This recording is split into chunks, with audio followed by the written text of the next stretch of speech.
Mga kasumbanan, ano sab kita hatagan karon og dakong pagtagad. Kining gi-post ni Juni Idika.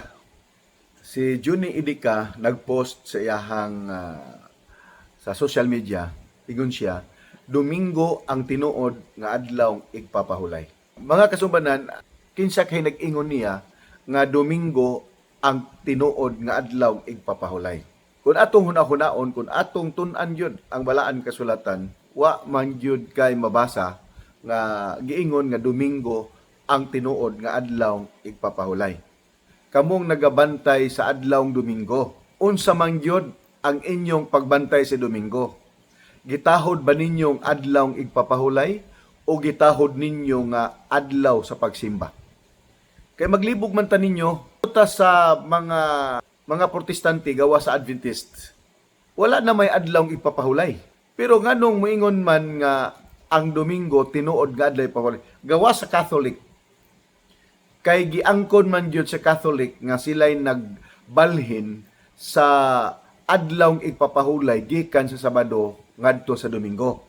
Pero kadtong mga protestante nga ning supak sa Catholic nga nagbantay og Domingo, naglibog gyud niini. Kay ang Catholic man god naa sila'y napulo ka sugo. Pero ang protestante wa na may napulo ka sugo. Tingali kini si Juni Idika, Catholic tingali ni siya. Dili tingali ni siya protestante. Kay ingon man siya ang tinuod nga adlaw ipapahulay Domingo. Juni Idika nga nagpost ini Catholic siya. Kay iya man giingon nga Domingo ang tinuod nga adlaw ipapahulay. Sa pagpost pa lang niya daan, maklaro nato nga Roman Catholic kining maong tao.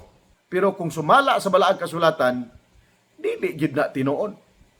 Kay di man nimo mabasa sa balaang kasulatan nga ang Domingo tinuod nga adlaw igpapahulay.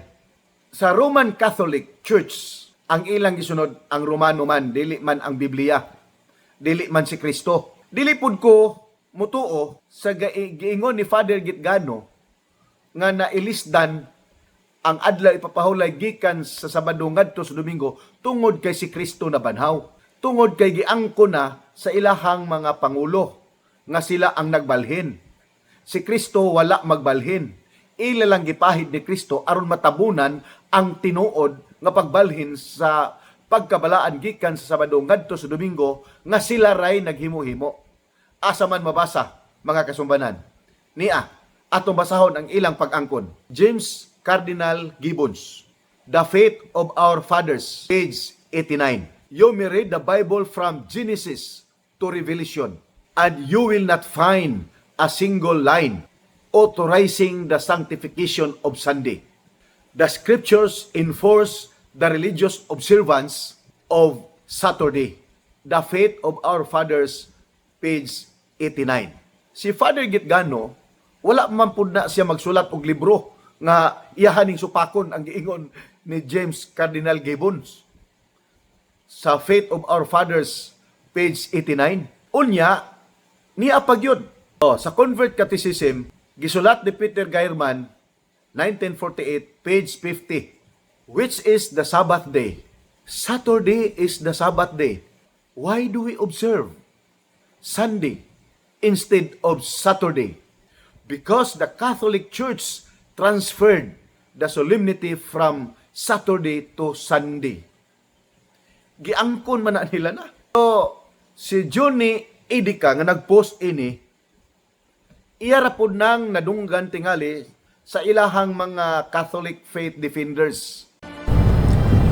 Imong nabati ang Sumbanan TV, programa nga nagtubag sa imong mga pangutana. Pangutana may tungod sa imong pagtuo, pangutana may tungod sa imong trabaho ug negosyo. Sumbanan TV, hinumdumi ang tanan sa kalibutan, adunay sumbanan.